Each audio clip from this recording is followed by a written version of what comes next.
জাকাত ছাড়া জাকাত দিতে পারবেন না।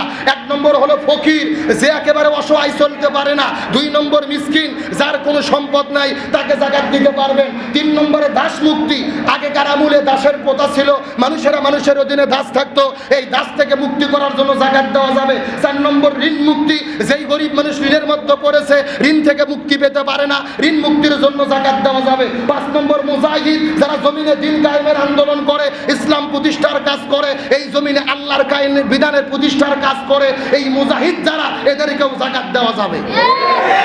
6 নম্বর হলো মুসাফির, যারা আল্লাহর জমিনে সফর করে, টাকা পয়সা নাই, চলতে পারে না, মুসাফিরদেরকে জাকাত দেওয়া যাবে।